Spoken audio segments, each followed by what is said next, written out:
जी नमस्कार। कैसे हैं? सर नमस्कार। सर नमस्कार, बढ़िया हूँ सर, अच्छा हूँ। ठीक आपके है। आशीर्वाद से। जी।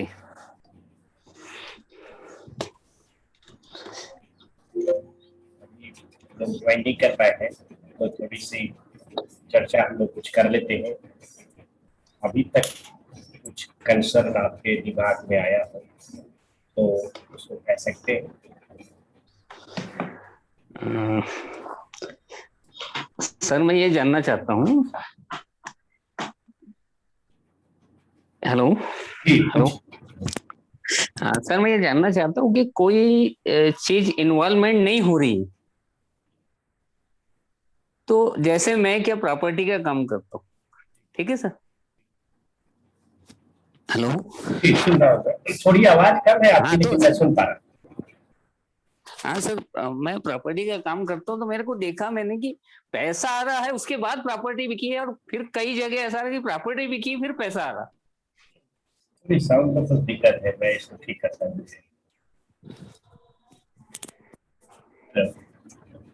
हाँ सर। हाँ ठीक, अब ठीक। जी हाँ सर, ये मैं जानना चाह रहा कि जैसे अपना अपना नियम यह है कि स्टार लार्ड अपने को इवेंट के बारे में बताता है। जी बिल्कुल। तो इवेंट मैंने कई बार देखा है कि इवेंट जैसे प्रॉपर्टी के खेल में पहले पैसा दिखाता है, उसके बाद प्रॉपर्टी दिखाता है, मतलब सब लार्ड। जी और कई जगह स्टार लार्ड में प्रॉपर्टी दिखाता है और फिर पैसा दिखाता अच्छा। ये है। सीआईएल में देखते हैं आप या कृष्ण मूर्ति पद्धति में केपी में देखते हैं? दोनों में देखता हूँ सर, दोनों अच्छा, में दोनों देखता में हूँ। देखते हैं तो हाँ कृष्णमूर्ति में तो थोड़ा सा हटके है और सीआईएल में उससे थोड़ा हटके है। हाँ हाँ। रूल क्या कहता है, चाहे कृष्णमूर्ति हो चाहे कोई भी, स्टार जी इंडिकेट्स इन्वॉल्वमेंट एंड सब बिल्कुल बिल्कुल। Shows commitment. इन्वॉल्वमेंट और जी जी। कमिटमेंट, इसको थोड़ा और मॉडिफाई कीजिएगा। सीआईएल में खुल्लर साहब ने इसको थोड़ा और मॉडिफाई किया या ढंग से उसको बताया। हाँ हाँ। जो सब होता है हमारा, वो दो काम जी। करता है। एक तो कि वो स्पेसिफाई भी करता है और दूसरा है क्वालिफाई भी करता है। क्वालिफाई करने का हम्म मतलब है कि वो फेवरेबल अनफेवरेबल पॉजिटिव नेगेटिव भी बताता है। साथ ही साथ हम्म वो स्पेसिफिकेशन भी बताता है। जैसे सपोज हम्म कीजिए आपके केस हम्म में हम्म ये सिक्स इन्वॉल्व कर रहा है, ठीक है, स्टार के हम्म लेवल पे। और हम्म कमिटमेंट में आपको दिखाता है, कोई भी चीज हम्म दिखाता हो, सपोज कीजिए हम्म कि ये 12 दिखाता है। हम्म ये 6 और 12 क्या दिखाता है? ये हम्म 6th हाउस इन्वॉल्व हुआ है, इसका मतलब हेल्थ हम्म कंसर्न हुआ है, ठीक है। हम्म और 6 से ये 12th होने का मतलब क्या हो गया कि ये बताता है कि हेल्थ सीरियस कंसर्न बनेगा, हॉस्पिटलाइजेशन होगी, डिफेक्ट होगा, खर्चे होंगे, हम्म ये सारी बातें बताता है। हम्म ये हम्म स्पेसिफाई भी करता है। ये अभी जो हमने देखा कि क्या होगा, वो क्वालिफिकेशन देखा कि ये हेल्थ खराब होगी, लेकिन स्पेसिफिकेशन इसका हम्म क्या होगा? हेल्थ और वो 12 means body parts represented by 12 plus will suffer, ठीक है। तो ये दोनों बातें एक साथ हम देखेंगे तो ज्यादा हम क्लियर पाएंगे। आपका जो कंसर्न था वो बताइए, कैसा दिखा रहा था, उसको देखते हैं। नहीं नहीं, मैं ये कह रहा हूँ सर कि जैसे स्टार लार्ड ने सीआईएल में की बात कर रहा हूँ, ठीक है। जी बोलिए। स्टार लार्ड ने 3 4 10 दिखा दिया। ठीक है, रुक जाइए, मैं लिखते चलता हूँ उसको। 3 4 10। 10। अच्छा। जी। और उसके बाद सब लार्ड ने भी उसको 3 4 10 11 बता दिया। ठीक है।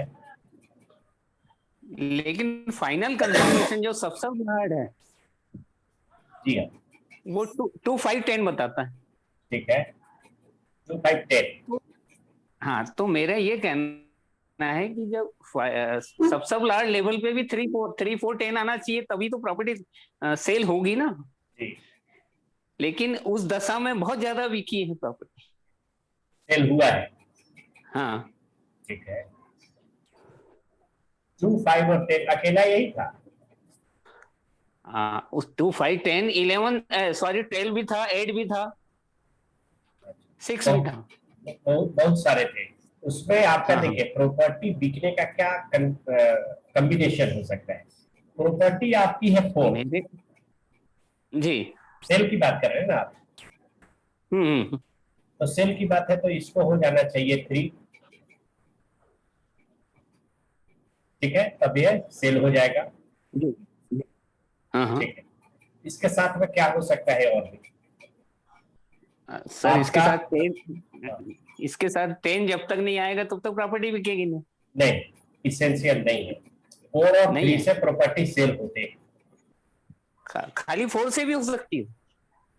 फोर्थ ही ये बताता है कि ये प्रॉपर्टी के बारे में कुछ कह रहा है। Event will be related to fourth cusp signification. आप प्रॉपर्टी ले ओके, रहे ओके, हैं तो फोर्थ कस्ट हो ओके। गया। Third house is house of loss, वो लॉस होना लॉ। है। ठीक है, लॉस होने का हाँ, हाँ। मतलब कि बिकना है। अभी देखिए इसमें जी। कॉम्बिनेशन क्या बनता है, ये फोर्थ हम्म, है और ये 3 है, ये सेल करा हम्म, रहा है। ये 4 और 4 है तो हम्म, 4 और 4 आपस में बहुत पॉजिटिव नहीं बनते हैं, निगेटिव भी नहीं है, न्यूट्रल बनते हैं, हम्म, तो इसको हम नहीं लेंगे। हम्म, 4 और 3, ये हम्म, 4 और 3 क्या बताता है बताइए। ये प्रॉपर्टी आपकी दूसरे की प्रॉपर्टी बन जाएगी।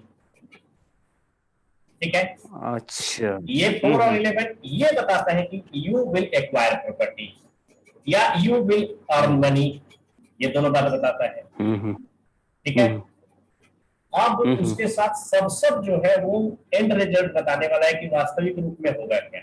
2 है, 5 है, 10 है। हम्म, 2 का मतलब है हम्म, मनी मैटर, बैंक बैलेंस। बिल्कुल। तो अगर सेल होती है हम्म, तो हमारा बैंक बैलेंस बढ़ना चाहिए। ठीक है, हम्म, फिफ्थ हाउस है, हम्म, तो फिफ्थ हाउस फोर्थ हाउस के लिए क्या हम्म, बनता है, उसके लिए तो ठीक बनता है। ठीक हाँ, है, हाँ।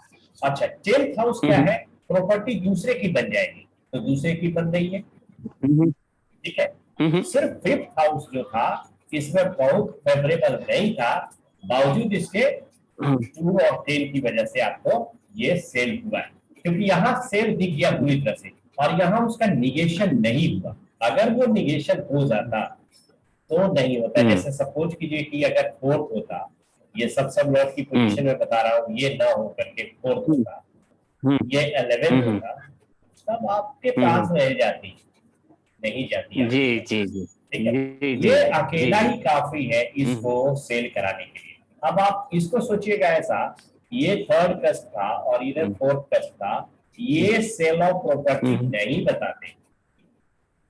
हम्म। ठीक है, बात समझ में आ गई आपको। हाँ, समझ गया सर, समझ गया मैं कि सब स्टार लार्ट पे 3 दिखा रहा और सब लार्ट पे 4 दिखा रहा, तो वो अपन नहीं मान सकते। नहीं मान 4 सकते, 3 होता तो चलता। तो ये अभी तो आपने 4 कहा 3 ना कि होता तो चलता। ये 4 है और ये 3 है, अभी आपको बता भी रहे हैं कि हाँ, इधर 3 4 10 था, हाँ। उधर 3 4 10 11 था, तो ये 4 और ये 3 हम्म, दिखा तो रहा है, इसलिए हम्म। हुआ जो होना। नहीं, नहीं सर, मैं ये बोल रहा था कि जो सब लार्ज लेवल पे जो फाइनल कंफर्मेशन होती है, उसमें 2 5 10 ही आ रहा था, उसमें 3 4 कहीं भी नहीं आ रहा। आप बात को समझिए, मैं जो बता रहा हूँ आपको, हम्म, 10 आ रहा था बस। हाँ, 10 आ रहा है, 2 2 5 10 आ रहा। ठीक, ये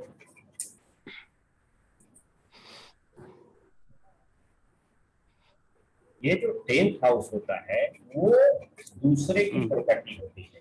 अगर कॉम्बिनेशन ये बनता बिल्कुल। है 4 10, your property hmm, will become another property, दूसरे की प्रॉपर्टी बन जाएगी। हम्म, तो ये कॉम्बिनेशन आपके हम्म, था, स्टार लेवल पर भी 4 था, स्टार पे हम्म, था, सब पे हम्म, ये पोजीशन थी 3।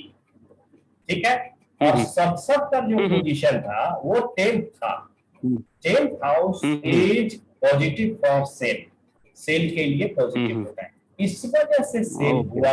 अगर ये 10 नहीं होता, नहीं होता। हम्म, ठीक है, हम्म, ओके, सबसब ओके, लेवल, ओके, समझ गया। सबसब लेवल पर हम्म, 10th को हमेशा लॉस ऑफ प्रॉपर्टी मान के है। ठीक है ना, हाँ, हाँ। हम्म। चलिए। क्या है था उसको पीएस था, उसको पीएस था। अच्छा, जो सब लार्ज जो लेवल का प्लानिट था उसको सब पीएस था। तो जी ऑलरेडी पीएस था तो 10 में बैठा ही हुआ था, तो पीएस था तो उसको 10 ऑलरेडी आई ही रहा था उसकी। ठीक है, तो ये वजह हुई कि उसने उस काम को किया, सेल को ओके कराया। ओके, अगर अच्छा थैंक यू। ऐसा भी हो सकता था कि सब लेवल हाँ, पे वो 10th भी नहीं शो हम्म करता, थर्ड भी शो नहीं करता, हम्म बावजूद इसके आपकी हम्म, प्रॉपर्टी सेल हो सकती थी। विथ रेस्पेक्ट वो टू कैसे सर? विथ रेस्पेक्ट टू हम्म और वो निगेटिव हाउसेस आ जाता, तो जरूरी हम्म, नहीं है कि सीधा सीधा कर मिल जाए आपको रिलेशन। उसी को कहा है ओ- कि डायरेक्ट और इनडायरेक्ट लिंकेजेज। इनडायरेक्ट हाँ जी, लिंकेजेज में वो हो जाएंगे जो हम्म, प्राइमरी और सपोर्टिंग कस्ट को ठीक से नहीं दिखाते, पूरी तरह से नहीं दिखाते, डोमिनेंसी नहीं है उनकी, बावजूद जी इसके जी जी, फेवरेबल कस्ट विद रेस्पेक्ट टू दैट, उसके रेस्पेक्ट में हम्म फेवरेबल था, इसलिए उसकी हम्म बात हुई। ठीक है, okay okay okay, thank you very much sir. चलिए, तो निशा जी आपका कोई कंसर्न है तो आप बात कर सकते हैं। हेलो, सुन पा रहे हैं निशा यस जी? सर, हाँ जी जी सर, यस सर। जी, आपने पूछा था कि क्लास अपडेट नहीं हुआ। क्लास अपडेट होने से पहले मैंने आपको लिख दिया था कि by mistake recording has not been started. It's okay sir. ठीक है, लेकिन मैं दिन भर मटेरियल तैयार करता रहा, किसी मित्र का आया कि भाई आप मटेरियल तैयार कर दीजिए, वो सब सर मैंने आपने मैंने ही तो डाला था जी मैसेज। जी, तो मैं मटेरियल तैयार कर रहा था कि कम से कम हम्म जितनी बातें हम बोल करके किए घंटे भर में, उसको अगर लिखित वे में दे दिया जाए तो हमारा काम सोल्व हो सकता है। वही मैं बना हो रहा था, थोड़ा आप चाहे जी तो जी, उसको देख सकते थे कि 10 प्रिंटर लिंक्स का टेबल बनाना था। कैसे बनाने का तरीका है, एक है, सबसे पहला हमने ये सर टेबल एक ये सर, ये टेबल हमको रेडी नहीं मिलता, ये बनाना ही पड़ता है क्या हर हर मतलब हॉरोस्कोप के लिए? टेबल जो है सॉफ्टवेयर आजकल सब कुछ बना देता है, ठीक है, अच्छा। लेकिन हम सॉफ्टवेयर को भी कभी कभी देखते हैं बग्स होते हैं, डेवलपमेंट हो रहे होते हैं उसमें। आप कैसे पकड़ते हैं कि ये गलत है, ये सही नहीं है? लोग पूछते हैं किसी से कि कौन सा सॉफ्टवेयर यूज करना चाहिए, कौन सा ठीक रहेगा, वो हम किस बेसिस पर आपको बताएं कि ठीक है कि खराब है, उसमें क्या कमी नहीं है?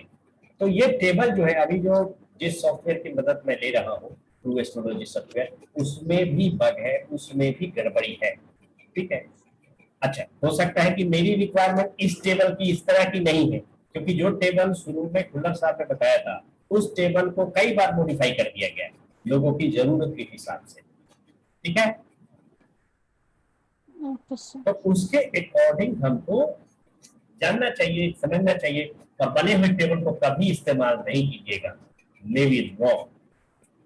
ठीक है, दूसरा कि आप ढंग से नहीं आइडिया ले पाइएगा कि किस हाउस का प्रोमिनेंटली रिजल्ट होने वाला है और किसका माइनर रिजल्ट होने वाला है। ठीक है,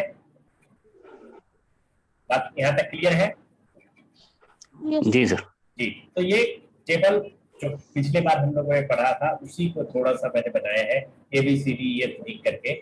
हम उल्टे चलते हैं, ये वाला तो लिखने की जरूरत अभी नहीं पड़ती। तो ऑक्यूपेंट लिख लिया हमने कि सन कहाँ का ऑक्यूपेंट है, उसके बाद सब लॉर्ड ऑफ, वो सब लॉर्ड कहाँ बना है, सब लॉर्ड कहाँ बना है, जबकि हम लोग पिछले क्लास में ये सब स्टडी किए। स्टार लॉर्ड कहाँ का बनाइए, सारे को एक साथ यहाँ पर हम नोट कर लेंगे। 1 2 6 10 7 11, इसको एक साथ लिख लिया है। ऐसे ही मून का किया, मून का एक साथ लिख लिया, ताकि हमें सारे क्लियर कट पिक्चर मिले। Sun will offer results of these houses. अच्छा, ये रिजल्ट्स जो लिखे गए हैं, ये पोजिशनल स्टेटस के बेस पे लिखे गए।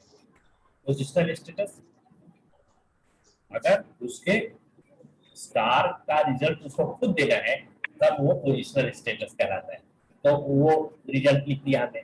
आगे एक टेबल बनाई हम लोगों ने, और वो स्टेलर स्टेटस के लिए बनाई।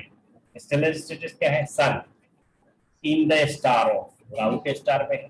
राहु कहाँ कहाँ एपियर होता है यहाँ पर, वो देखिए 2 5 8 ऐसा करके लिखा है। 2 को क्यों लिखा, इसमें 2 दिख नहीं रहा, बिकॉज राहु वाज पोजिटेड इन 2 5 8। यहाँ पर देखेंगे तो ये 5 में मिलता है, और आगे देखेंगे तो 8 में भी मिलता है, इसलिए लिखा है। फिर sun in the sub of Jupiter, तो जुपिटर लिख दिया, और हम टेबल यहाँ बना चुके हैं, तो जुपिटर का क्लब किया हुआ सारा हाउस लेकर के यहाँ पर डाल दीजिए एक साथ। बार बार मेहनत नहीं करनी है, वही चीज यहाँ पर sun in the subset of moon, moon का हम कहीं बना करके रखे हैं, ये वाला लिए और इसी को उठा करके डाल दिए। तो इस प्रकार से हमारी ये पोजिशनल स्टेटस की टेबल साथ ही साथ स्टेलर स्टेटस की टेबल बन गई, क्लियर हो गया। चलिए इसकी मदद से हम प्रेडिक्शन कर सकेंगे आसानी से, कोई दिक्कत हमें नहीं है। थोड़ा सा पोजिशनल स्टेटस और स्टेलर स्टेटस देख लीजिए।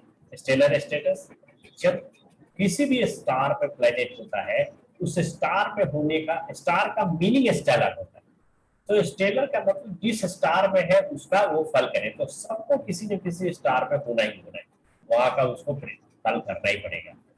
ठीक है, दूसरा है पोजिशनल स्टेटस। ये एक प्रकार का स्पेशल स्टेटस मिलता है तब जबकि उसका काम करने वाला कोई नहीं होता है तब। अब उसके स्टार में कोई नहीं है तो उसको अपने घर का काम खुद करना पड़ेगा। 3 पोजीशन कंडीशंस बताए गए जिसमें कि उसको स्टेलर स्टेटस पोजिशनल मिल सकता है। एक तो कि उसका स्टार अनऑक्युपाइड है, वैकेंट है, कोई भी नहीं गया तो अब आपको आपका खुद ही काम करना है, एक इस आधार पर स्टेटस मिलेगा।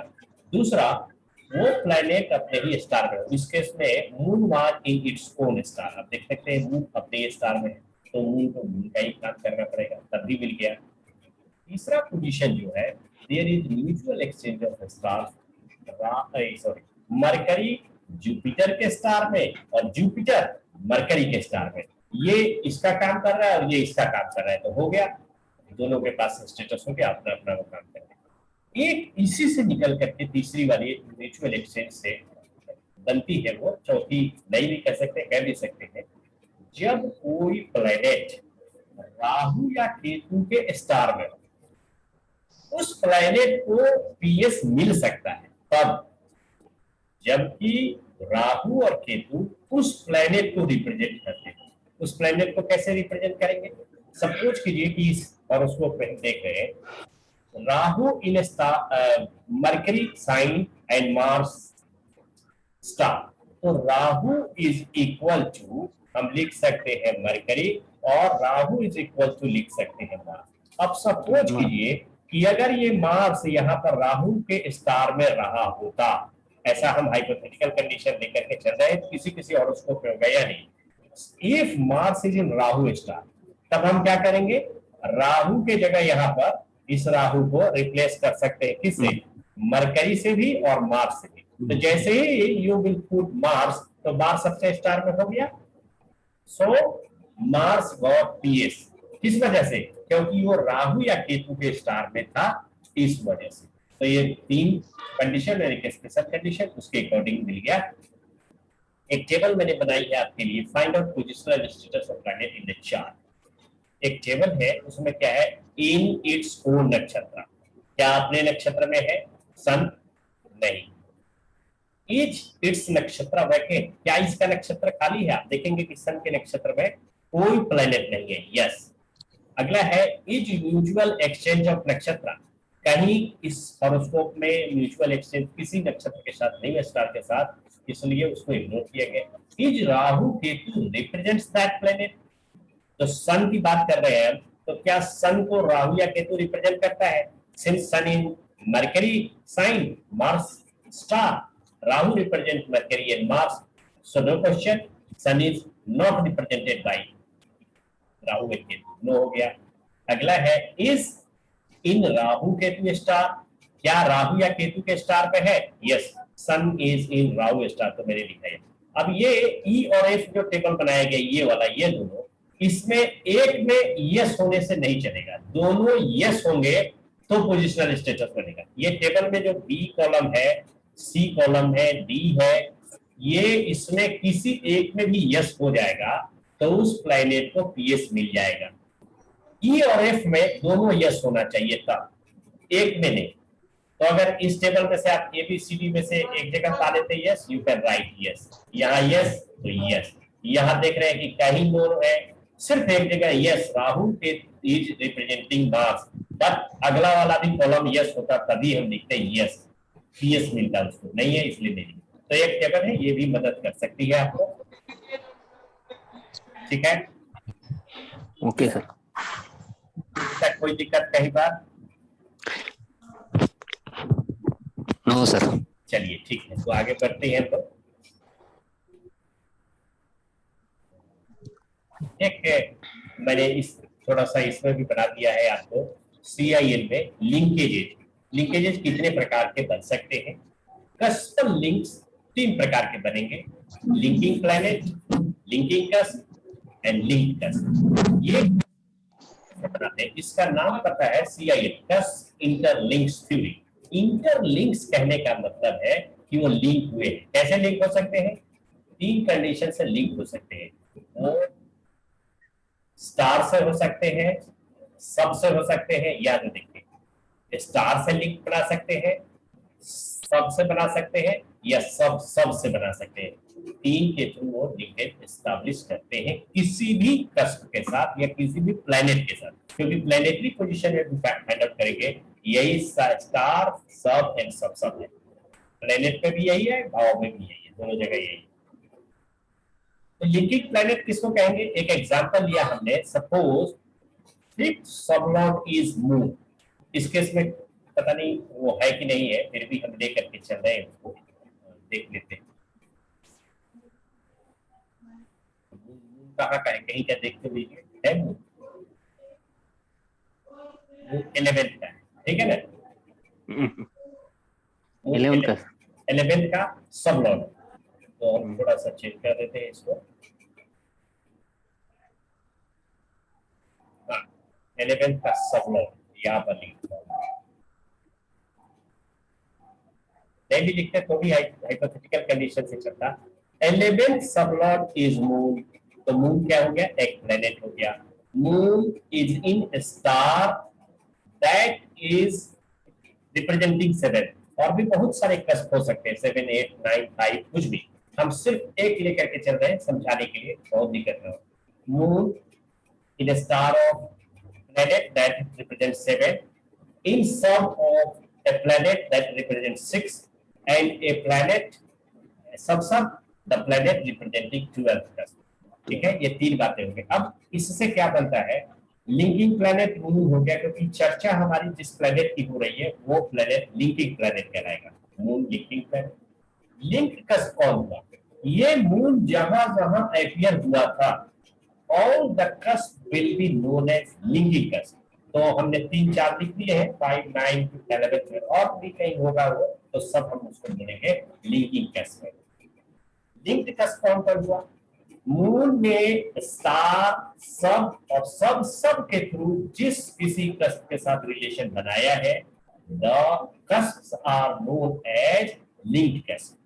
3 बातें समझनी थी और उसको हमने देख लिया, समझ लिया। ये रिजल्ट से इसको बाद में देखेंगे। एक थोड़ा सा और इसमें चलते हैं। कस्टम लिंकेजेज में 2 प्रकार के लिंकेजेज होते हैं, एक डायरेक्ट लिंकेज कहलाएगा, दूसरा इनडायरेक्ट लिंकेज कहलाएगा। अभी थोड़ी सी बात समझनी थी आपको, डायरेक्ट और इनडायरेक्ट में आते हैं हम।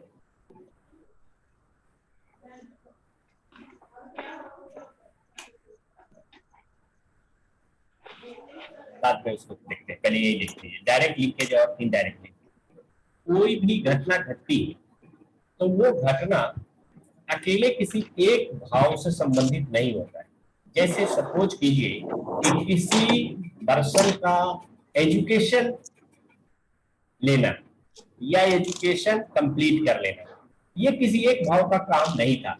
It was not related only to fourth house, it was also related to 9th house, it was also related to 6th house, it was also related to 11th house। Fourth है इसलिए वो किसी academic study में है, 6th है इसलिए वो पास किया, कंप्लीट किया, 9th है प्रोमिसिंग हायर एजुकेशन और सपोर्टिंग कस्ट टू द 4th। 11th आया, it represents my desire that has been fulfilled। तो ये सारे भाव जिसकी बातें हम लोग कर रहे हैं कि एजुकेशन लेने में 4, 6, 9, 11 इन सबका स्थान आता है, इन सबका योगदान है, तो हम कहेंगे education. Education is an event which is represented by some houses. अब इस हाउसेस में कुछ कैटेगरी बन जाएगी, वो प्राइमरी कहलाएगा और बाकी सपोर्टिंग कहलाएगा। एक प्राइमरी होता है किसी भी घटना के लिए, one house is very much necessary, जिसका जब हम लोग सिग्निफिकेशंस करते हैं वैदिक ज्योतिष में जब करते थे, उसमें ध्यान देंगे चतुर्थ भाव को माता का भाव कहा, चतुर्थ भाव को भूमि भवन का भाव कहा, तो चौथा घर प्राइमरी कष्ट कहलाएगा उस घटना के लिए। तो एजुकेशन के लिए भी प्राइमरी कष्ट हो गया, ठीक है। बाकी जो घर हुए इस एजुकेशन को कंप्लीट करने में मददगार हुए हैं, they are known as supporting cusp. तो ये सब सपोर्टिंग कष्ट हो गया, ठीक है, क्लियर हो गया। हम लोगों ने अभी तक क्या सीखा है, an event will take place, कोई भी घटना घटेगी, कैसे घटेगी, कोई एक प्लेनेट होगा, the planet will be known as source planet, ये सोर्स बनेगा। It will be in a star, it will be in a sub and it will be in a sub sub. सब लॉर्ड लिख दीजिए जहां जहां है, Lord छोड़ भी सकते हैं, कोई दिक्कत नहीं। तो सपोज कीजिए थोड़ी देर के लिए मैं मान के चलता हूं कि मून है, मून यहाँ पर आपको 7 इंडिकेट करता है और यहाँ पर ये 5 इंडिकेट करता है और यहाँ इंडिकेट करता है 11। हमने अभी तक सीखा है या जाना है या नहीं भी जानते हैं तो जानेंगे, स्टार इंडिकेट्स इन्वॉल्वमेंट। ये जो स्टार है ये इन्वॉल्वमेंट को बताता है। इन्वॉल्वमेंट कहने का मतलब है इवेंट, क्या घटना घटेगी, क्या होगा। तो स्टार अगर 7th में आता है, since 7th house represents marital affairs, partnership, तो हम कह सकते हैं कि यस मैरिज रिलेटेड घटना घटेगी। और भी घटनाएं हो सकती है 7th से रिलेटेड, हम प्रमुख रूप से हम लोग मैरिज लेकर के चलते हैं क्योंकि एक कंसर्न ये बनता है हमारे लिए। तो 7th हाउस स्टार रिप्रेजेंट करता है, तो हम बोलेंगे it represents event, it involves marriage, marriage की घटना घटेगी। ये क्या घटेगी, मैरिज हो पाएगी कि नहीं हो पाएगी, ये हो गया उसका फेवरेबल और अनफेवरेबल, कि मैरिज के लिए फेवर कर रहा है कि नहीं कर रहा है फेवर, यानी मैरिज हो पाएगी कि नहीं हो पाएगी। इट विल सब, ठीक है, सब पॉजिटिव या निगेटिव बता देगा कि घटना घटेगी कि नहीं, उसी को कहते हैं फेवरेबल और अनफेवरेबल। तो ये जो यहाँ पर सब पे पोजीशन आएगा, that will be counted from star position. Star की पोजीशन से काउंट करना है विथ रेस्पेक्ट टू। तो 7th से अगर 5th को काउंट कीजिएगा तो कौन सा पोजीशन बनता है, 11th। यहाँ पर देख सकते हैं आप 7th हाउस है, ये 7th है और फिर ये वाला देखना है। तो ऐसे गिनते हुए आइएगा, 1 2 3 4 5 करते करते करते ये 11th है ना। और यहाँ पर साउथ इंडियन चार्ट है, यहाँ भी देख सकते हैं आप 7th हाउस यहाँ है। 7th से गिनते गिनते गिनते गिनते बैठ करिएगा तो आपको वो 5th हाउस आ जाएगा, ठीक है ना। चलिए 5th हाउस मतलब कह रहे कि 5वां घर भाव 11वां बन गया उसके लिए। अभी वो कंसेप्ट नहीं दिया मैंने कि क्या फेवरेबल है क्या नहीं है फेवरेबल, उसको भी कर लेते हैं क्योंकि आप लोग वैसे तो जानते होंगे लेकिन मैंने नहीं बताया। कृष्णमूर्ति पद्धति के अकॉर्डिंग हमारे 12 भावों में से 7 भाव पॉजिटिव है हमारे लिए, यानी किसी भी इवेंट को फेवर करते हैं, और 7 उसके अपोजिट है, उसको अपोज करते हैं, उसका विरोध करते हैं। कौन कौन से हाउस है, that is known as favourable house, 1 2 3 6 10 11, ये 6 भाव है। इसमें उच्च भाव स्थान, उच्च स्थान जीवन की प्रगति के भाव है, इसलिए इनको फेवरेबल माना गया। Just opposite to these houses will be known as unfavourable.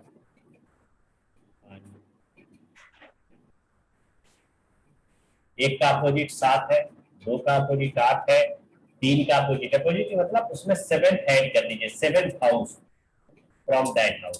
तो 3rd से 7th बनेगा 9, 6 से 7th बनेगा 12, 10th से 7th बनता है 4 और 11th से 7th हाउस जो होता है अपोजिट वो 5th हाउस बनाता है। तो 6 भाव हमको मिल गए, 6 भाव यहाँ और 6 भाव यहाँ, कुल हमारे पास में 12 भाव होते हैं। 12 के 12 भावों के बारे में आप जानेंगे, ठीक है। अब चूंकि हम लोग दोनों चीजें लेकर के चल रहे हैं तो CIL में थोड़ा सा मॉडिफिकेशन हुआ है। ये KP का रूल था, अब हम लोग CIL सीखेंगे, KCIL बोलिए उसको। तो इसमें बराबर बराबर डिवीजन नहीं हुआ है। फेवरेबल, फेवरेबल किसको कहते हैं? 1, 3, 5, 9 और 11, इसको फेवरेबल कह दिया गया। फेवरेबल के बाद में सीधे सीधे अनफेवरेबल पर ना आकर के बीच में एक कैटेगरी बना दी गई है, वहां न्यूट्रल।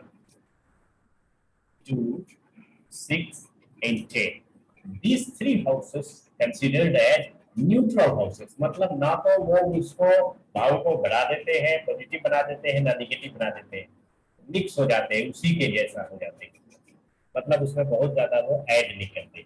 और अनफेवरेबल,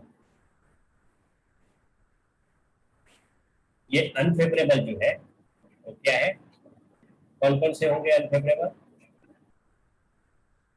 तो बाकी बचे हुए सारे लिख दीजिए, सब 4, 7, 8 और 12, 4, 7, 8 and 12। गिनिए कितने भाव हो गए आपके पास में?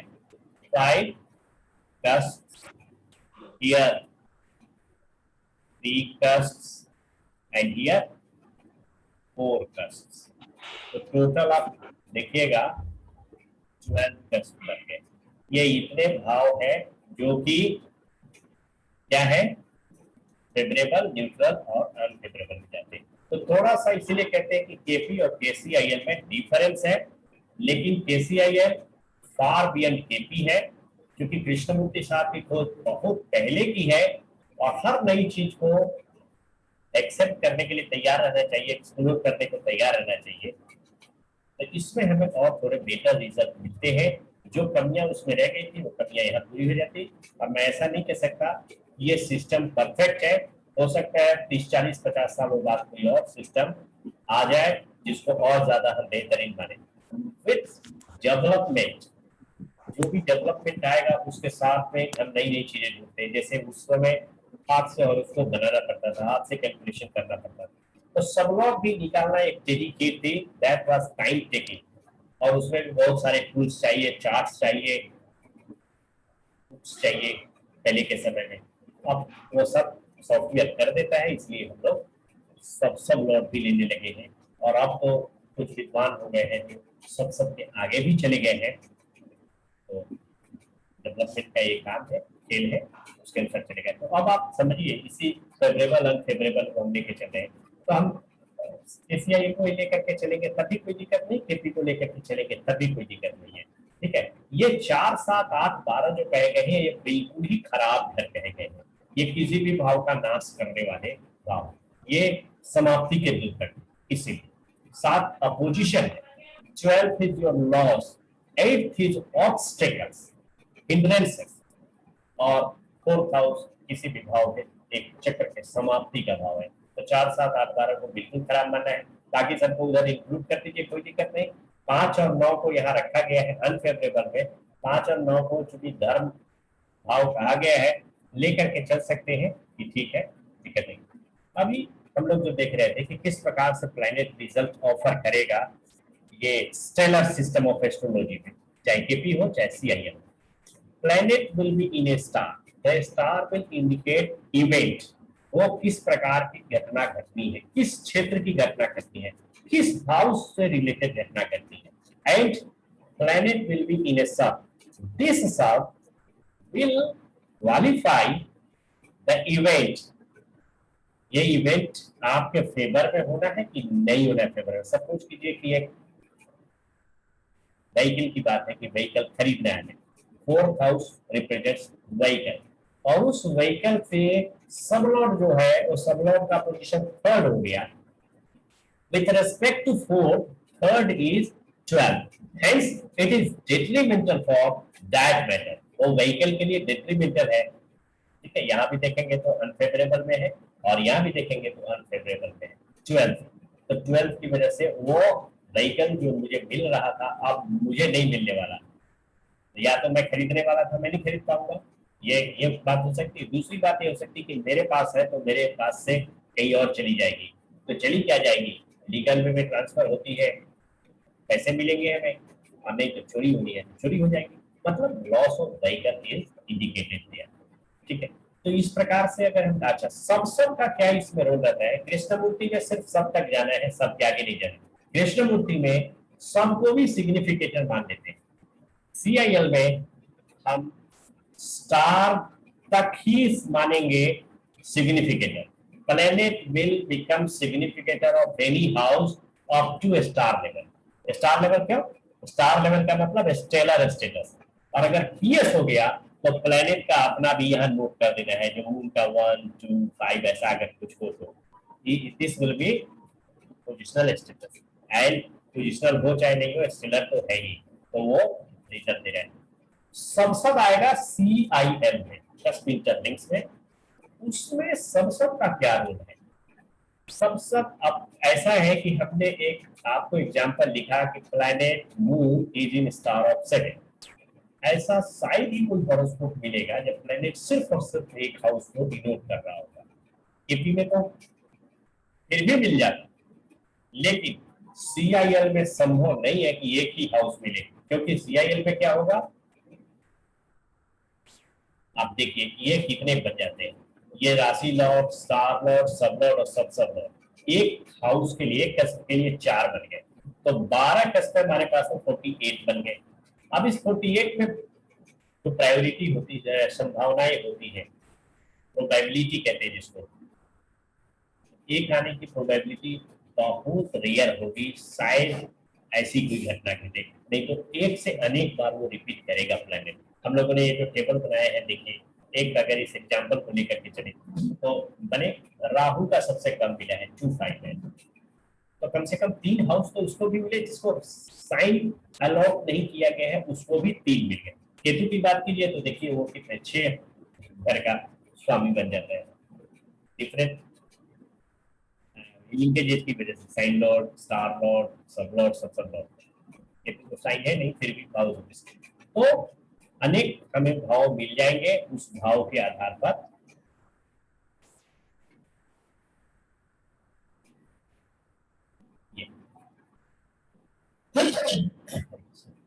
तो ऐसा नहीं है कि एक ही हाउस मिलेगा, 7th मिलेगा, अनेक हाउस उसमें आ जाएंगे। तो सबका अलग अलग अर्थ होगा और कंबाइंड भी अर्थ होगा। कंबाइंड अर्थ क्या होगा उसको भी बताता हूं मैं, अलग अलग अर्थ क्या होगा। ये भी देख रहे हैं वो अलग अर्थ है।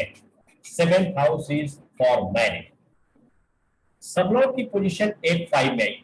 इस 7th से सबलॉर्ड की जो पोजीशन होगी with respect to star lord, उसको काउंट कीजिए, वो फेवरेबल में पड़ता है कि अनफेवरेबल में पड़ता है, उसके अकॉर्डिंग इसको मैरिज को कहिए कि होगी या नहीं होगी। अभी देखिए ये 7th से 5th हम लोगों ने देखा था, with respect to 5th it is 11, hence it is good for marriage, marriage देगा, ठीक है। अगर ये सपोज कीजिए थोड़ी देर के लिए कि सबलॉर्ड की पोजीशन अकेले 5th में ना होकर 6th में भी होती, with respect to 7th cusp, 6th cusp is कौन सा कस्प बनेगा, वो 12th बनेगा, एंड 12th इज अनफेवरेबल, तो ये मैरिज काट देगा। अभी आपने देखा कि एक सबलॉर्ड की पोजीशन 5th में भी थी, 6th में भी थी, एक दे रहा है एक नहीं दे रहा है, क्या रिजल्ट होगा, क्या प्रेडिक्शन होगी इसकी? तो कोई रास्ते पर नहीं पहुंचे, तो उसमें प्रेडिक्शन क्या होगी कि ये अपना काम करेगा, ये अपना काम करेगा, ये दे रहा है, ये नहीं दे रहा है। ऐसी परिस्थिति में डिले होगा, मगर होगा, घटना घटेगी मैरिज की।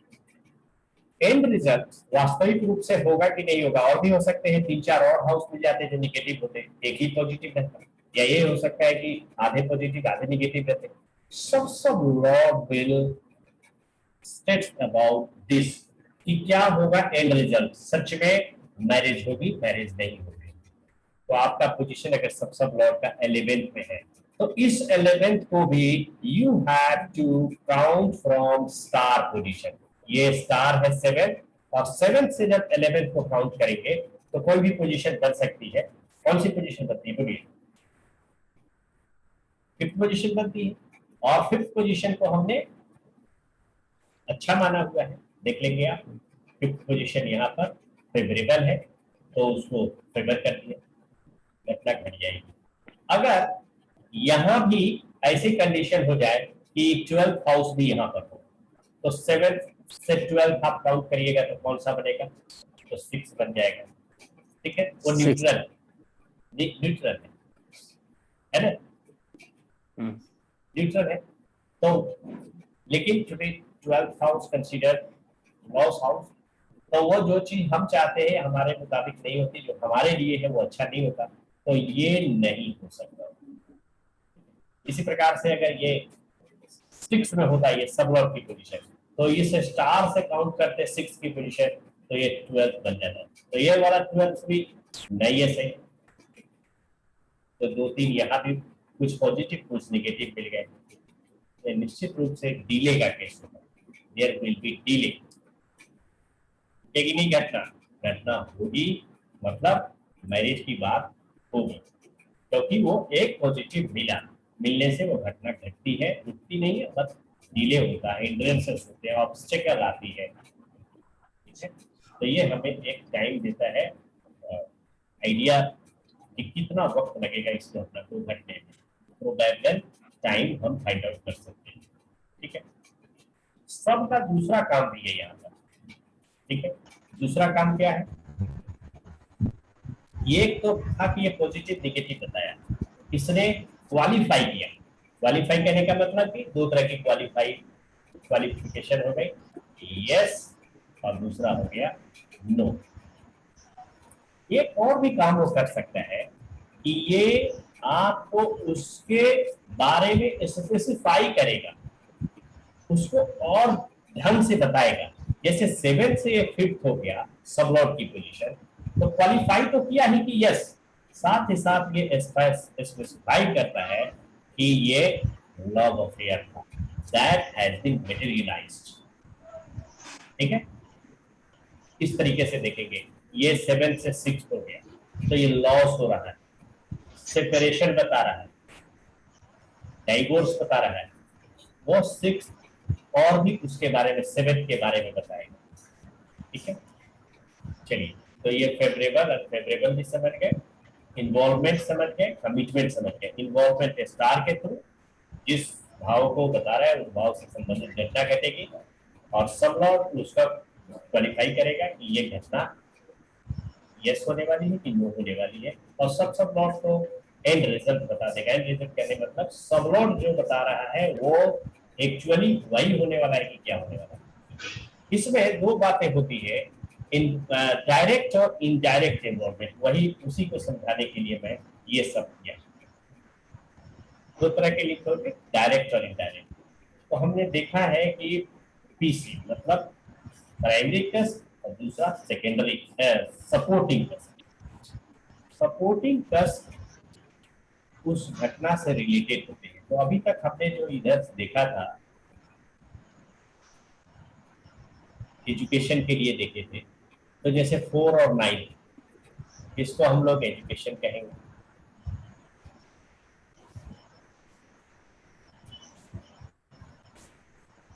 ये था 7, 5, 11, इसको हम लोग मैरिज बोलेंगे। ये क्या हुआ? ये grouping of houses, grouping of cusp, grouping of cusp give you idea about the event.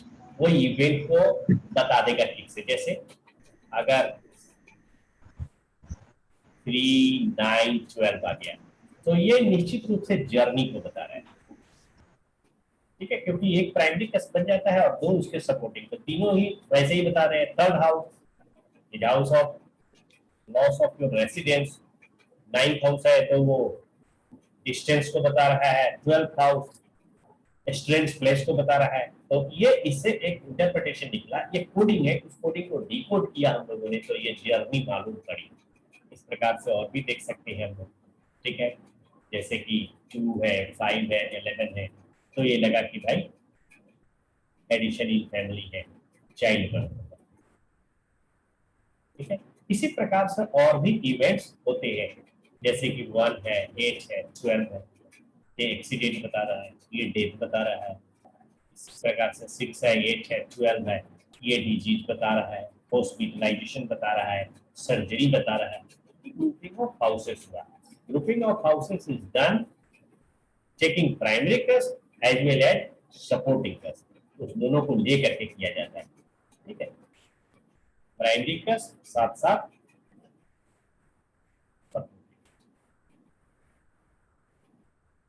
घटना जो घटती है, एक कस्ट हमें स्टार लेवल पे मिलता है, स्टार पे कोई भाव मिला तो, और इस फोर्थ का होना क्या है वो सब बताता है। ये सब अगर सपोर्टिंग कस्ट में से नहीं आया तब क्या इवेंट नहीं होगा? That condition event will also happen. If it is not supporting, but it should favor that house. Favour करे या अनफेवर करे, जैसे 4 से मकान खरीदने हैं, सपोज कीजिए, तो क्या होना चाहिए? 9th and 11th house is considered as supporting cusp for 4th house to buy house, property, land etcetera, तो ये होंगे तो खरीदेंगे, ठीक। अभी सपोज कीजिए कि 4 के साथ में 9 और 11 नहीं आया, तो क्या इवेंट घटेगा ही नहीं परचेज के लिए। इसके सपोर्टिंग में जो होगा वो अगर आ जाए तो भी इवेंट हो जाता है, ठीक है। वही ग्रुपिंग हो जाएगा, तो अगर प्राइमरी के सपोर्टिंग एक साथ मिलेगा तो, और अगर सपोर्टिंग कस्ट नहीं आया प्राइमरी के साथ में और फेवरेबल आ गया with respect to a star position, तो भी इवेंट होता है। उसी को आगे चलिए मैं दिखाता हूं, लिंक ये तो डायरेक्ट लिंकेज, इनडायरेक्ट लिंकेज हम समझने वाले थे। व्हेन इन्वॉल्वमेंट थ्रू प्राइमरी कस्ट एंड कमिटमेंट थ्रू सपोर्टिंग कस्ट। एक घटना ले रहे हैं, एक एग्जांपल लिए है मैरिज का। मैरिज के लिए प्राइमरी कस्ट 7 होता है, सपोर्टिंग कस्ट 5, 7, 9, 11, दीज आर सपोर्टिंग कस्ट।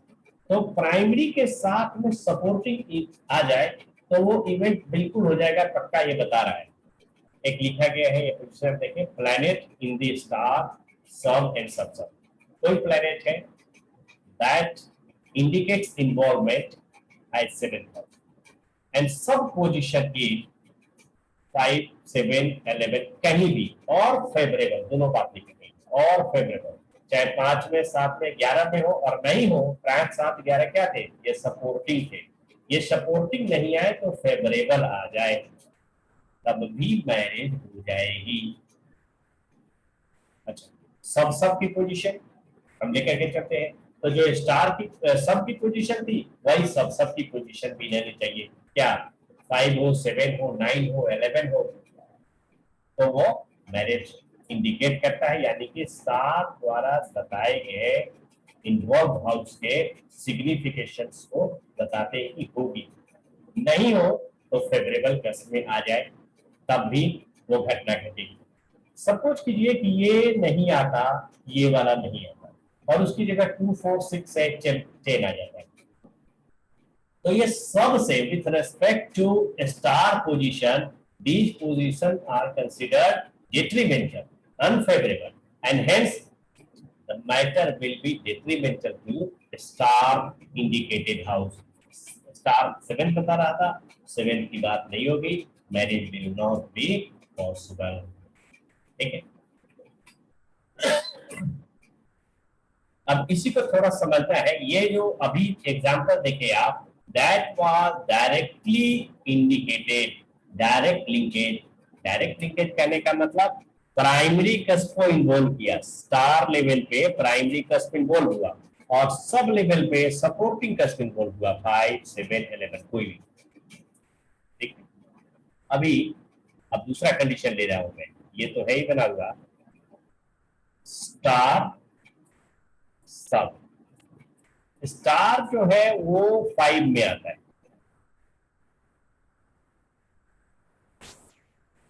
स्टार 11 में और सब 7। तो star 11th house is nowhere written as marriage.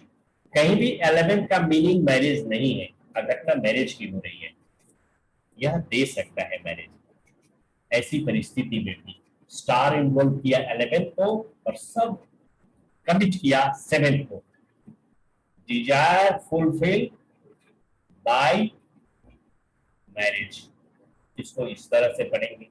तो यहाँ पर सपोर्टिंग कस्प आया स्टार लेवल पे और प्राइमरी कस्प आया सब लेवल पे, इसके उल्टा हुआ, तो यह इनडायरेक्ट लिंकेज कहलाएगा। ये when involvement through supporting cusp and commitment through primary cusp, तो ये कमजोर लिंकेज माना गया है। कमजोर लिंकेज कहने का मतलब है कि अगर दशा पोटेंशियल है, दशा में ये वाला चले आपको इनडायरेक्ट लिंकेज, तो वो दशा से नहीं देखी जाएगी।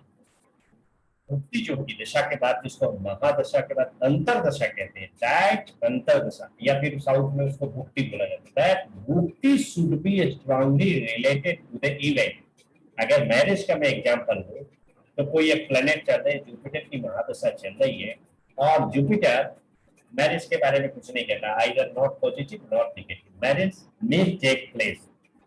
लेकिन अगर 7th हाउस का प्लेनेट ऐसा कमिटमेंट कर रखा होता, 7th हाउस से हम उसकी प्रॉमिस देखते हैं मैरिज के लिए, प्राइमरी कस्ट से प्रॉमिस देखी जाती है कि ये कैसा है, मेरे भाग्य में है कि नहीं है, प्रॉमिस सीन बाय प्राइमरी कस्ट, और ऐसा ही कंडीशन बनती, तो मैरिज प्रॉमिस हो गई। लेकिन दशा कौन सी होनी चाहिए, दशा कोई भी हो, but bhukti should be strongly related, और भुक्ति इनडायरेक्ट नहीं बताता हो, भुक्ति डायरेक्ट बताता हो, तब होगी। जैसे स्टार 7 में यहाँ 5 हो जाए, 11 हो जाए, 9 हो जाए, तब जाकर के वो बन जाएगा। ठीक है, ये हुआ डायरेक्ट और इनडायरेक्ट लिंकेज। एक और एग्जांपल थोड़ा सा बढ़ा करके देखते हैं हम लोग, डेथ का केस लेते हैं। In case of death, primary cusp is considered 8th house is the death, supporting cusp is 1, 2, 7, 12, और साथ साथ बाद का आ जाते हैं। 1 किस लिए, सेल्फ बॉडी, डेथ किसकी होती है, बॉडी की होती है, आत्मा की होती नहीं। तो सेल्फ आना चाहिए, बॉडी आना चाहिए। 1, 2, 7 क्यों लिख दिए गए, because 2 and 7 are considered as मारक। मारक भाव कहे गए, मारक बने कॉजिंग डेथ, तो 1 के साथ में 2, 7 हो गया। 12 किस लिए, 12 is loss, 12 is departure, तो ये डिपार्चर हो रहा है, तो इसके लिए 12 भी चाहिए, और साथ साथ बाधक भी चाहिए। बाधक की 3 शर्तें, बाधक की 3 शर्तें होती है, 3 कंडीशंस होते हैं, शर्तें नहीं होती, कंडीशंस अलग अलग। असेंडेंट के लिए मैंने बताया था, इफ ये मूवेबल श्योर राशि, एक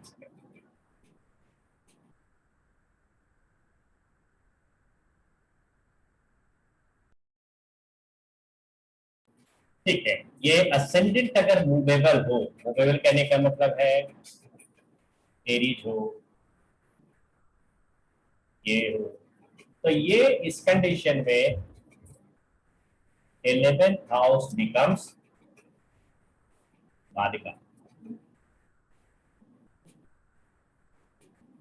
दूसरा जो होगा असेंडेंट कैसा हो, फिक्स्ड हो, अगर वो फिक्स्ड है 2, 5, 8, 11, तो इसके लिए 9th गस्ट बनता है बाद का, 9th गस्ट या 9th लॉ, ठीक है।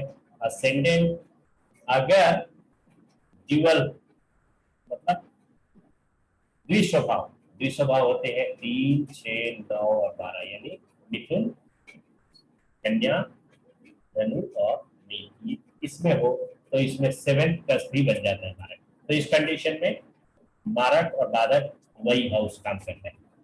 तो इसमें प्राइमरी कस्ट बन गया 1, तो सब उसका 8th में आगे तो डेथ कर सकता है, ये प्रॉमिस करता है, ये डायरेक्ट लिंकेज बता रहा है। दूसरी कंडीशन ऐसी भी हो सकती है कि मार्का और साथ साथ बाद का स्टार की पोजीशन में आए और सब प्लेनेट का सब 8th को डिनोट करे, तो भी डेथ हो जाएगी। कंडीशन है कि जो सब है तो लाइफ गिविंग नहीं होना चाहिए। लाइफ गिविंग मतलब असेंडेंट, थर्ड और भी बाकी जो फेवरेबल कस्ट बनेंगे 1 से रिलेटेड विथ रेस्पेक्ट टू 1, वो लाइफ गिविंग कस्ट, तो वो नहीं आना चाहिए। और वो नहीं आता है, मार्का आता है, बाद का आता है, 8th आता है, 12th आता है, तो डेथ होगी। एक बात इसमें और बताई गई है, लिखी गई है, नेसेसरी कंडीशन, इसेंशियल कंडीशन।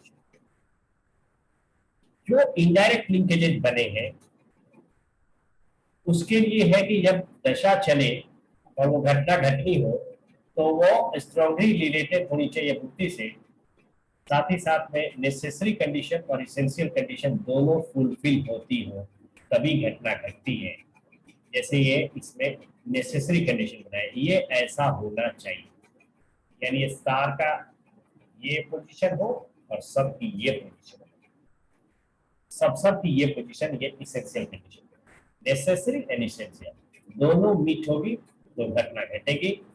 तो इस इसेंशियल कहने का मतलब क्या है, सब भी उसको प्रोमिस करता हो, सब भी इंडिकेट करता हो। नहीं तो स्टार बताता है 7 और सब बताता है 5 या 11, तो ये मैरिज बता रहा है, स्टार और sub same marriage, yes going to be celebration.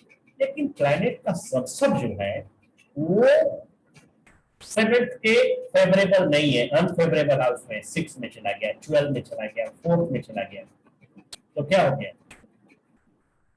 वो उसके निगेशन कर रहा है उस इवेंट को, तो वो है essential condition. Essential condition is through सब दैट मस्ट बी फुलफिल्ड, ये है कंडीशन, ठीक है। चलिए, तो प्राइमरी कस्ट और सपोर्टिंग कस्ट भी देख लिया आप लोगों ने, कोई और बचा हुआ हो तो देखते हैं। हाँ, ये फेवरेबल अनफेवरेबल था। प्लैनेट इन द स्टार, सब एंड सब। Star indicates involvement, means event जो होनी है, सो जिस हाउस को बताएगा उस हाउस के सिग्निफाई करने वाली बातें घटेंगी। सब लॉ विल कमिट, इस इन्वॉल्व को कमिट करेगा। अगर ये 4th है और ये 3rd हो गया तो कमिट नहीं किया, तो उसको अपोज कर गया, वो 4th के उल्टे घटना घटेगी। अगर 4th है यहाँ और यहाँ 4th के फेवरेबल आ गया, जैसे सपोज कीजिए 5 भी आ गया, तो वो 4th के लिए फेवरेबल घटना घटेगी। सब तो फाइनल बताएगा, फाइनल यही इसेंशियल कंडीशन होगा। यहाँ ये दोनों मिलके नेसेसरी कंडीशन बनाते हैं, ये इसेंशियल कंडीशन बनाते हैं, नेसेसरी एंड इसेंशियल। आगे देखिए कमिटमेंट। कमिटमेंट 2 प्रकार की होगी, एक क्वालिफिकेशन भी होगा, यानी someone will not only qualify the event that it is going to be favorable or unfavorable, it also tells a specification। जैसे 5th हाउस वहां था, 7th इन्वॉल्व कर रहा था, तो 5th से यस मैरिज प्रॉमिस, साथ ही साथ वो बता रहा था कि उसकी कैसी मैरिज में क्या है, तो बता रहा है अफेयर्स हो सकते हैं, वो फुलफिल हो रहा, ठीक है, या फेवरेबल अनफेवरेबल लिखे हुए। तो इस प्रकार से ये हम लोगों ने 2-4 बातें जो थी बची हुई, उन 2-4 बातों को पूरा किया। अब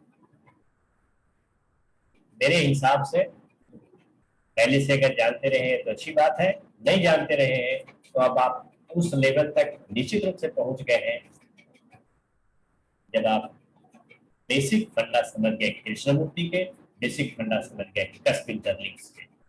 अब आपको कहीं कोई दिक्कत नहीं होनी है, ठीक है। तो आज मैं चाहता हूं कि आज ही शुरू कर दूं, वैसे नेक्स्ट क्लास में शुरू करते हैं।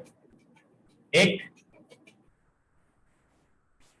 फर्स्ट हाउस को ले लेते हैं और फर्स्ट हाउस से चलते हैं कि फर्स्ट हाउस से रिलेटेड घटना हो तो उसमें क्या करना चाहिए। और फर्स्ट हाउस से भी पहले थोड़ा सा ये जरूरी है, what are the procedures that should be followed if a person asks question to an astrologer। एक ज्योतिषी के पास में प्रश्न आया तो क्या करना है, तो तरीका होना चाहिए, कुछ प्रोसेस बना होना चाहिए, ठीक है।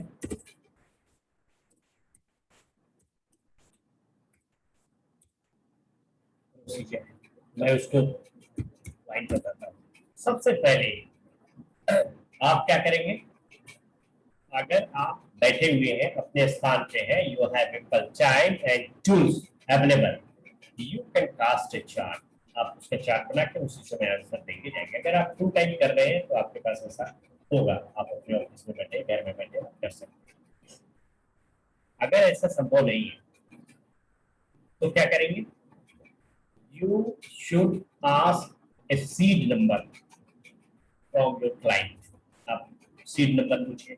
अगर कृष्णमूर्ति पद्धति फॉलो करनी हो सकता है हमारे पास तो कृष्णमूर्ति तक का ही हो, 1 to 249 सब के बारे में ही हो, क्योंकि हर सॉफ्टवेयर में प्रोविजन नहीं है अभी भी, और सब का हो, 2193 तक का हो प्रोविजन। तो हम उसमें से उसको बता करके कि इतने से इतने नंबर तक के बीच में आस्क ए क्वेश्चन, एक क्वेश्चन पूछिए, ठीक है।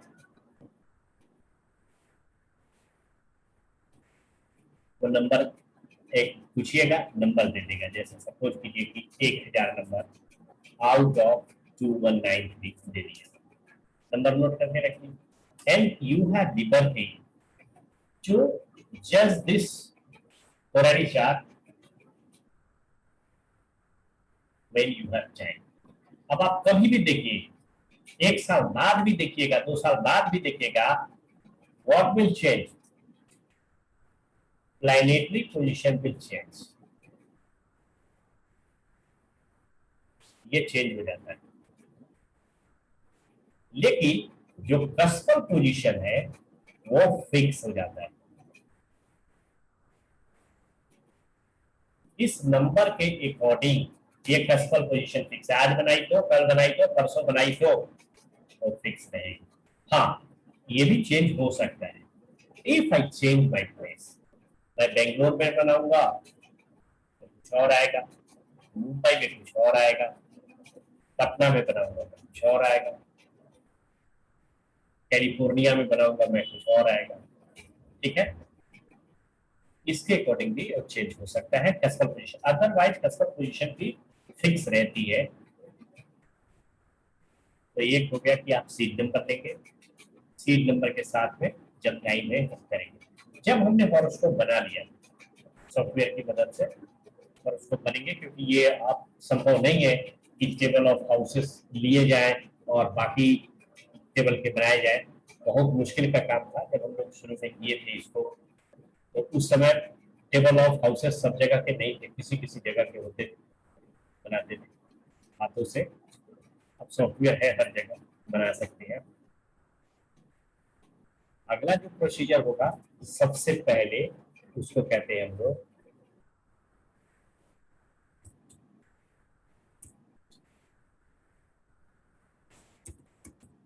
जेन्युइननेस।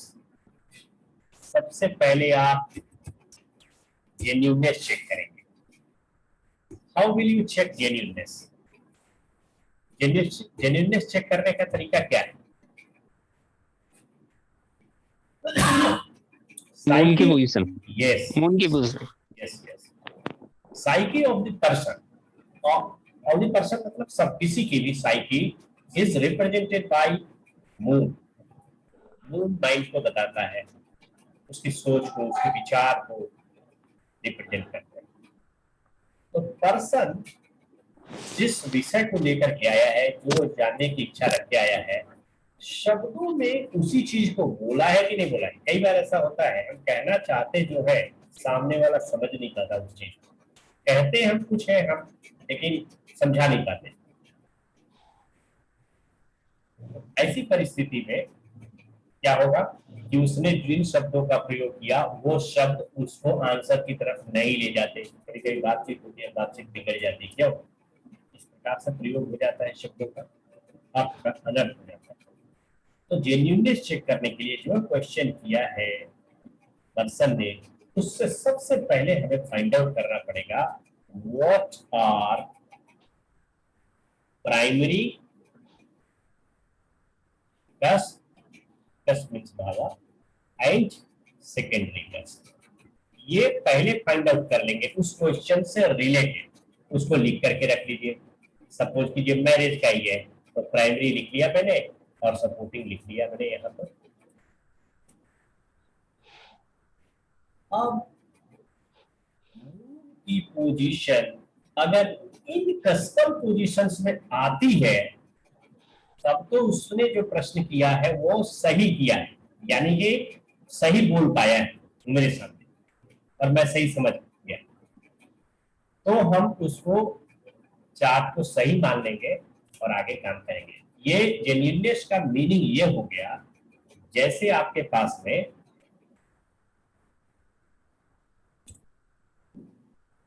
एक हॉरोस्कोप आती है, और हॉरोस्कोप में आजकल बर्थ टाइम रेक्टिफिकेशन बहुत चर्चा में चल रहा है। अब इस पर बहुत काम होने लगा है, बहुत अवेयरनेस आ गई। तो बर्थ टाइम रेक्टिफाई करते हैं, अब तक उसको हम लोग उसका प्रेडिक्शन करते कि यस ये वाला इवेंट हुआ, ये वाला इवेंट हुआ, ये इवेंट होगा। अगर रेक्टिफाई नहीं है तो क्या होगा, दो चार इवेंट होंगे, दो चार इवेंट नहीं भी होंगे। रेक्टिफिकेशन इस बात से, तो ये नेटल के लिए हुआ, जो जीवित व्यक्ति है उसके लिए। जो जीवित नहीं, जो घटना है, क्योंकि जो प्रश्न पूछने आया है वो तो अपनी हॉरोस्कोप दे नहीं रहा आपको, वो कोई बात पूछ रहा है, उस बात को जेन्युइननेस मूल बनाएगा। ये चार्ट सही है, ये चार्ट सही नहीं है। कभी कभी ये होता है कि वो कहते हैं ऊपर वाले की मर्जी नहीं मिल रही, गॉड इज नॉट हेल्पिंग। तो गॉड के भी हेल्प मिले, वही मून पोजीशन बताती है। अगर उसकी मर्जी नहीं है ऊपर वाले की, तो मून की पोजीशन आपको उन कस्टल पोजीशंस में अपियर नहीं होगी जो इवेंट से रिलेटेड है, जिससे रिलेटेड क्वेश्चन किया गया है। तो पहला काम है जेन्युइननेस, यानी मून की पोजीशन यहाँ देख लेनी पड़ेगी हमें। अच्छा, ये जरूरी नहीं है, ये कृष्णमूर्ति पद्धति में इतना तक है। आगे बढ़ते हैं, कृष्णमूर्ति से CIL में आते हैं। मून नहीं मिला मुझे कहीं भी, 7 में नहीं मिला, 5 में नहीं मिला, 11 में नहीं मिला। आइदर इन चार्ट, कौन सा चार्ट, ये वाला चार्ट इसमें, और वो कस्पल वाला चार्ट जो टेबल है हमारे पास में, देखते हैं।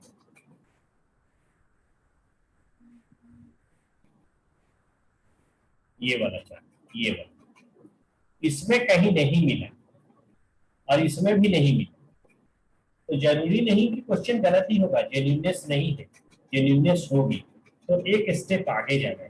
क्या स्टेप जाना है? Moon star Lord should appear in these कस्पल position. Moon नहीं अपीयर हुआ है तो मून का स्टार अपीयर हो जाए, तब हम मान लेंगे उसको जेन्युइन। ठीक है, मून हो जाए और मून का स्टार। सेकेंड जो है हमारा जेन्युइननेस के बाद में, वो प्रॉमिस है। उसको कहता है कि मेरे भाग्य में लिखा है कि नहीं लिखा है, तो भाग्य में लिखा है प्रॉमिस कहते हैं उसको।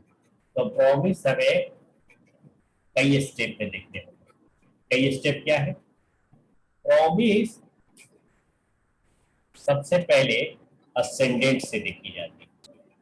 Ascendant should promise. जब असेंडेंट प्रॉमिस कर दे तो उसके बाद में आप पढ़िए प्राइमरी कस्ट शुड प्रॉमिस। जैसे अगर हम केस लेकर चल रहे हैं, बीमारी के बारे में, 6th house is primary house.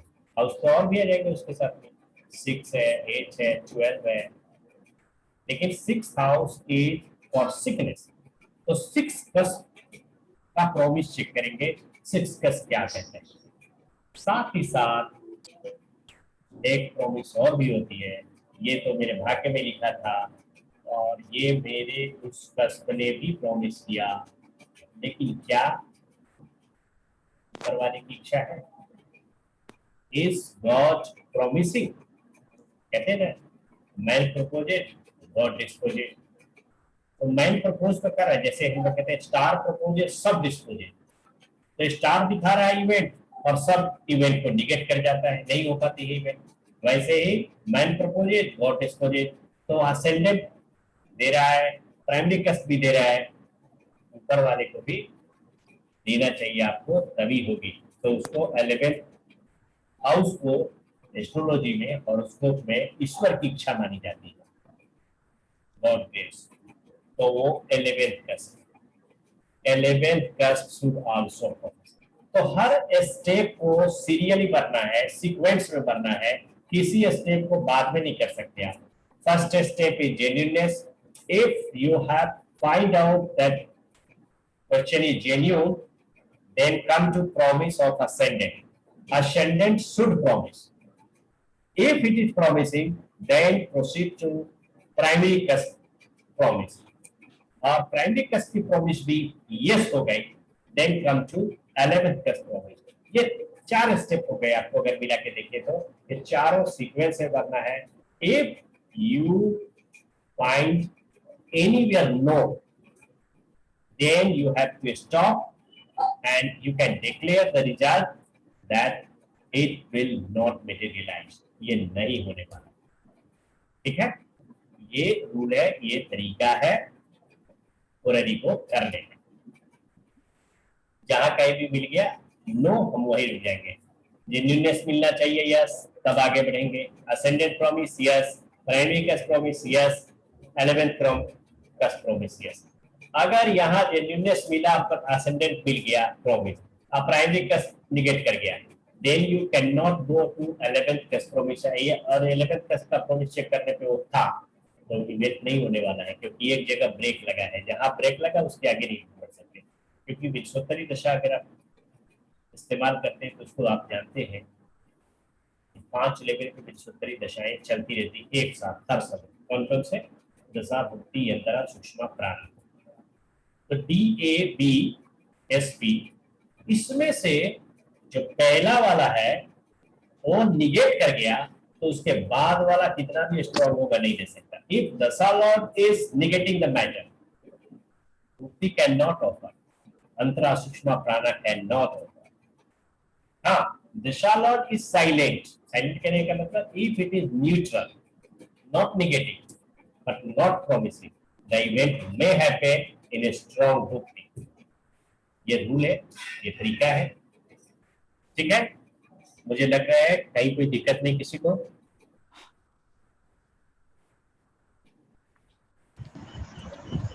Sir मेरा एक क्वेश्चन था। हेलो जी जी, पूछा जाए। सर, मेरा क्वेश्चन ये था कि आपने जैसे बताया है कि जैसे कोई आपके पास आया कस्टमर, तो क्या नंबर लेना, सिर्फ नंबर लेना चाहिए, लेकिन अगर इंस्टेंट प्रश्न लगाया, इंस्टेंट प्रश्न लगाया तो कोई दिक्कत नहीं है? देखिए, वही मैंने बताया है कि उसको शायद मैं कहना भूल गया, इंस्टेंट प्रश्न भी हम लगा सकते हैं। इंस्टेंट प्रश्न जब आया और उस समय हमने प्रश्न चार्ट बना दिया, वो इंस्टेंट प्रश्न विदाउट टेकिंग सीड नंबर, वो भी सही होगा। और मेरे हिसाब से पहले वही चलता था। ये सबलॉर्ड और सब सबलॉर्ड जब निकाला गया है तब उसमें सीड नंबर आया है। सीड नंबर पहले नहीं होता था, लेकिन हाँ, वैदिक सिस्टम में नंबर इस्तेमाल होते थे। फ्रूट्स के नाम, प्लांट्स के नाम, ऐसा इस्तेमाल किया जाता था। तो आप अगर नंबर लेंगे तब भी सही है, नंबर नहीं लेंगे तब भी सही है, ठीक है। नंबर लेने का फायदा सिर्फ और सिर्फ ये है कि ample time of you get ample time, आपको जब समय मिले तब कीजिए।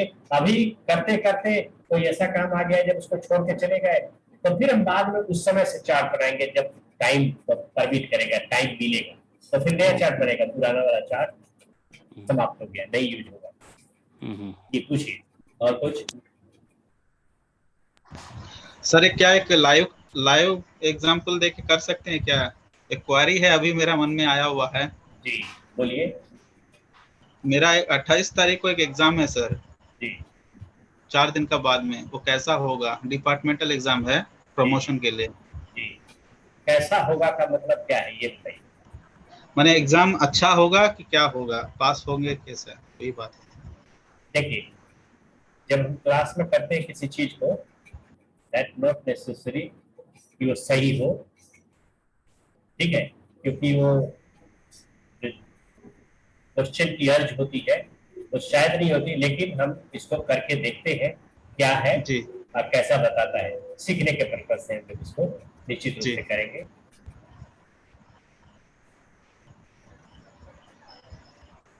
आपको स्क्रीन दिखाई दे रही है?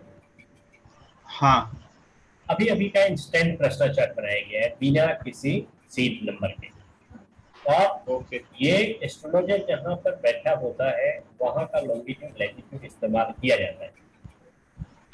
जी सबसे पहले डिसाइड करना है व्हाट आर द कस्ट्स नीडेड फॉर दिस, कौन से कष्ट होंगे जो इस घटना के बारे में बता रहे हैं। तो question related to question related है डिपार्टमेंट एग्जामिनेशन, एग्जाम, जी प्रमोशनल एग्जाम एग्जाम है और उसमें प्रमोशन है, जो भी बोला जाए। कंपटीशन हुआ ना, कंपटीशन ही हुआ ना। जी जी कंपटीशन। जी तो सबसे पहला ये हो गया 6, ठीक जी। है, और जी। 10 भी हो गया, ठीक है, और साथ साथ आप 11 भी बोल सकते हैं, जी ठीक है। ये 3 हाउस हम लोगों ने डिसाइड किया। इसमें प्राइमरी कस्ट हमारा 6 हो गया। जी चलिए देखते हैं मून कहाँ पे है। मून इज इन 12, सॉरी 12 कह रहे हैं, 11 जी 11 11th में मून है जेन्यूननेस, सही हो गया, जी जेन्यून एक क्वेश्चन। आगे बढ़ते हैं। अगर नहीं मिलता सपोज कीजिए तो क्या करते हैं, मून का स्टार लॉर्ड है केतु, केतु की प्लेसमेंट देखते कहाँ पे है, वो भी देख लें, वो भी केतु भी अलग ठीक है। अगर ये भी नहीं मिलता, यहां पर आते कि वो 6, 10, 11 में कहीं होना चाहिए, और यहाँ पर 6, 10, 11 में कहीं भी नहीं है। फिर भी चलिए आप क्या करना चाहिए, first step ascendant promise. Ascendant sub lord से हम लोग देखेंगे। Ascendant is Venus as sub lord, Venus in star of, आप यहाँ देखिए Jupiter, Rahu and Venus, Rahu and Venus. Venus के पास पीएस है कि नहीं आप ये देख सकते हैं। जो वीनस का स्टार जो है सो अनऑक्युपाइड है, उसमें कोई नहीं बैठा हुआ है, तो वीनस अपना भी रिजल्ट करेगा। वीनस के कौन कौन से हाउस हो सकते हैं, तो हम बाकी कोई नहीं लेंगे, ठीक है, क्योंकि होररी है, उसमें बहुत सारे हाउसेस की जरूरत नहीं है। नेचर नहीं है कि सब कुछ इवेंट्स हो रहे हैं। ये 3 चीजें नहीं आती या आती है, बस इतने हमारे काम की चीज है। 6, 10, 11 इज वीनस अपीयरिंग इन 6, जी Venus- yes 6 is Venus appearing in 10, 11? 10 में है 11 में है 10 में 11 में, दोनों में। By positional status, Venus has to offer the result of 6, 10 and 11. ये सिग्निफिकेटर बन गया Venus 6, 10, 11 का। Stellar status के according Venus is in a star of Jupiter, and the matter signified by Jupiter will also be signification of Venus. Venus signify करेगा, देखते हैं वो event. तो बहुत नहीं लेना है, यही 6, 10, 11 में देखिए H Jupiter in 6, no, H Venus in 10, sorry Jupiter in 10, no no, no 11, no दोनों। चलिए तो ये जुपिटर इनमें कहीं नहीं है, छोड़ दीजिए, कहीं नहीं है तो कोई दिक्कत नहीं, because since Venus got PS, आप मान के ये चलिए कि ये इसकी जगह पे आ गया, ठीक है। Now Rahu will qualify for these events. अब यहाँ पे सब पोजीशन लिखनी है। अब यहाँ पर आप 6, 10, 11 से काम नहीं चलाएंगे, सब लिखना होगा। राहु को देखिए, राहु एज 2 में है जी 4, 6, 10 9 नहीं है, सॉरी 10 है। 2, 4, 10 11 कौन कौन सा था? 2, 6, 10 11 10 एंड 11, ठीक है। जी वीनस को देखिए, वीनस तो यहाँ है ही। जी अब देखिए 6 को इन्वॉल्व किया, और sorry 6 involve committed to 10, 6 involve committed to 11, 10 involve 6 committed, 11 committed, 11 involve 6 committed. तो इन्वॉल्वमेंट सारे हाउस की हो गई और कमिटमेंट भी सारे हाउस की हो गई। तो ये स्ट्रॉन्गली रिलेटेड है, strong significant, Venus is strong significator for these houses, वो उसको प्रॉमिस करता है। इसमें और भी हाउस मिले हैं, 2 भी मिला है और 4 भी मिला है, ठीक है। 4 को अच्छा नहीं माना गया, ठीक है ना जी कोई बात नहीं। एंड रिजल्ट बताएगा आपका ये सब लॉ ऑफ दिस वीनस है। तो 6, 10, 11 तो पूरी तरह से प्रॉमिस किया, असेंडेंट हमारे तरफ से पास हो गया। अब सेकंड है, असेंडेंट के बाद में primary case. Which one is primary case? 6th yes is primary case, ठीक है। इसके बाद जो देखा हमने वही है वीनस, ठीक है। जी वीनस पास हो गया। 11 what is 11? Venus already check. कहीं पर कोई रुकावट आई? नो। तो आप पास हो गए डिपार्टमेंटल एग्जाम और प्रमोशन हो गया आपका, ठीक है, और बिना रुकावट के हो गया।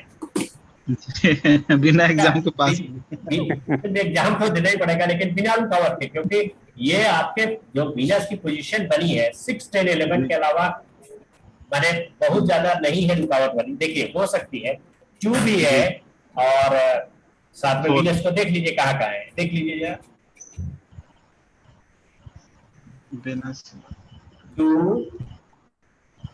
4, 5, 2, 4, 5,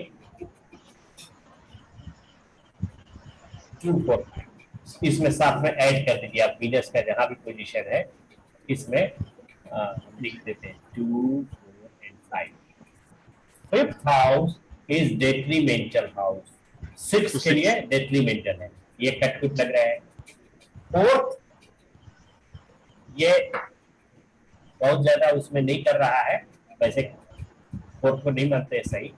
सेकेंड हाउस को इसमें ज्यादा नहीं मानना है खराब, क्योंकि ये प्रमोशन के लिए सेकेंड हाउस भी इसेंशियल होता है, because by promotion we get some increment, ठीक है जी। तो एक हाउस यहाँ पर आपको रुकावट पैदा कर रहा है, ये भी रुकावट पैदा कर रहा है, बावजूद इसके 6 and 10, 6, 10, 11 का स्ट्रॉन्ग सिग्निफाई कर रहा है पास होने के लिए, ठीक है। तो जी दिक्कत नहीं है, कहीं भी हो जाइएगा, जी जी ठीक है। सर एसएसएल क्या था? एसएसएल वीनस खुद था। मैंने देख नहीं पाया इसलिए। Okay okay, thank you. ठीक है, सही है तो अगर और कोई क्वेश्चन हो तो बोलिए, अथवा हम लोग इसको समाप्त करें। नहीं ठीक है सर, ये मैंने लाइव एग्जांपल में ही एक क्या बोलते हैं, मैंने एग्जैक्ट केस के साथ में अच्छा एक्सप्लेनेशन भी आपका बहुत सुंदर लगा, लेकिन मैंने क्या बोलते हैं मन का साथ में जो अंदर से आया क्वेश्चन का आंसर सही लाइव में ही सॉल्व हो गया है। जी ठीक है, ये वैसे बहुत कम चांस मिलते हैं जब क्लास में इस तरह की अर्ज होती है, लेकिन अब शायद रही हो उस तरह के कि मिला। और दूसरी बात की ईश्वर की इच्छा भी रही है आपके साथ में। नहीं अभी आपका हाँ अभी क्लास चल रहा है, मुझे मैसेज आया सर व्हाट्सएप पे जी कि होगा। हाँ एग्जाम होगा अभी 28 तारीख को बोल के, सोमवार को। चलिए, तो बहुत बहुत धन्यवाद आप लोगों का। आज के लिए मैं विदा लेना चाहूंगा, फिर नेक्स्ट क्लास में मिलते हैं। धन्यवाद। अब हम लाइव एग्जाम्पल ही करेंगे, उसके बाद में अब और कुछ नहीं रहेंगे। ठीक है, okay, thank you sir, thank you very much. Very much.